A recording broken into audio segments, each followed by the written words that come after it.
Now, I've been sober for 20 years. I'm 43 now. But when I was in my 20s, I was an addict. And it started out with weed, then psychedelics, then cocaine, and finally heroin. Now I was at rock bottom. I didn't have anywhere to sleep. I was high all the time, selling my body for money even. All I wanted to do was get my fix. Now I always told myself just one more time and then I'll stop. But I couldn't stop. And as soon as the needle went in my arm, I knew I'd keep doing it. The last time I used, I died. Now I remember that I was sitting on a dirty couch. There were all types of stains on it from bodily fluids, and I'll just let you use your imagination. And it was disgusting. I held the spoon over the candle, and I remember the excitement that passed through my body as I was ready to shoot up again. I hadn't eaten anything in 2 days. I was skinny, pale, with dark circles under my eyes. And I remember being able to feel my ribcage. Now I realize how awful that feeling was. Now I tied the rubber tube around my arm and pulled it tight with my mouth. I remember shaking as I put the needle closer and closer to the vein in my forearm, just as I was about to inject myself.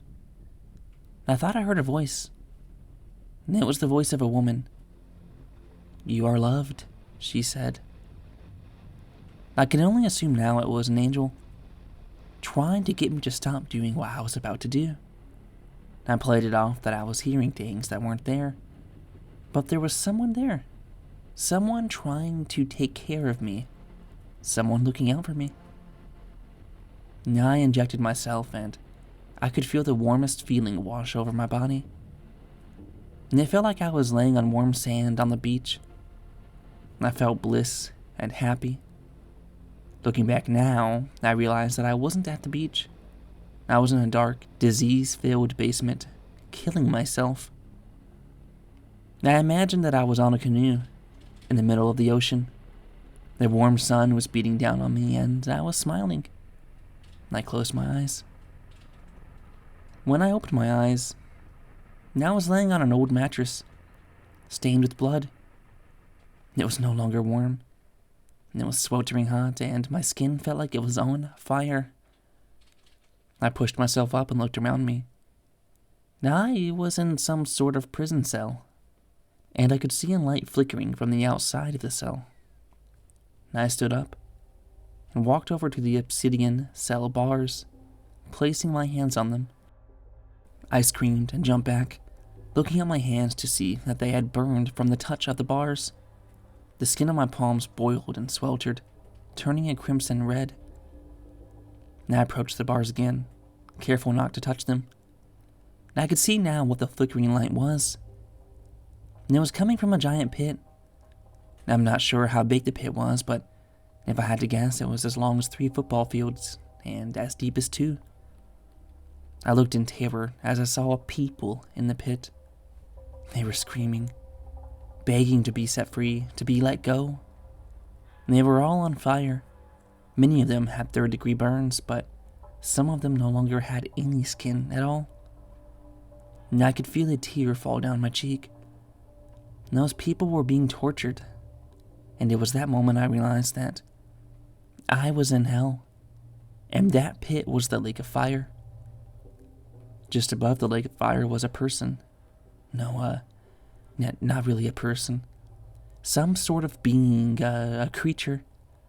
It had the legs of a goat and the arms of a man, the head of a dragon, and wings of a bat. And it was Satan. In front of him was a ball of light. He was moving his arms around it, like he was caring for it or molding it. And inside the ball of light was a child. A baby with hooved feet and a 6 burned into his forearm. I looked on in terror at what I was seeing. My hands began to sweat and I was shaking in fear of what I thought was happening. I knew where I was. I knew that I was in hell. I knew that the creature above the pit was Satan. I tried to think of what he was doing, what he was creating. The screams of the people burning in the pit was messing with my head. I was going crazy and wanted to gouge my own eyes out because I couldn't believe what I was seeing. Then the thought came into my head. I was putting two and two together. I backed away from the cell bars and sat down on the mattress. It's the Antichrist. That's what Satan was creating. He was creating his own child. The door to my cell creaked open and in walked what I can only describe as a demon. It was tall, about 7 feet tall with long legs, gray, decaying skin and curled horns protruding out of his forehead. Its eyes were a bright orange. Saliva drooled from its open mouth, and it looked hungry. Fresh meat, it bellowed in a low, scratchy voice. And as it grew closer, I backed away when a light appeared above me, and a voice spoke. And it was the voice of the woman. "Take my hand," she whispered. And I did as I was told, and I took her hand. And I remembered being pulled out of the dark and into the light. That's when I opened my eyes. And I was in the back of an ambulance. 2 EMTs were beside me. One was holding an IV bag. "We got him," the other shouted. "Good to have you back, buddy. Are you okay?" he asked, and I didn't respond. I was strapped down, but I leaned up and looked at my hand to see a burn mark on each hand that was starting to blister. It was real. And it was all real. Hell, Satan, the Antichrist, the angel. And I was in the hospital for a couple of weeks. And I overdosed in the basement and someone was there to call an ambulance. And I was only dead for 3 minutes, but it felt like 30. And after I was released from the hospital, I went to rehab and got clean. I got a good paying job and a wife, and now a daughter. And I'm thankful for being given a second chance at life. But I still have nightmares about what I saw down in hell. My wife believes in what I saw, and she thinks that it was for a reason. I can't help but think, did Satan ever unleash his spawn into the world? And how would we even know? I mean, the Antichrist could be walking among the population right now. It could be anyone, and I'm telling you this. I need people to know that what I saw and the terror that I felt, it was real.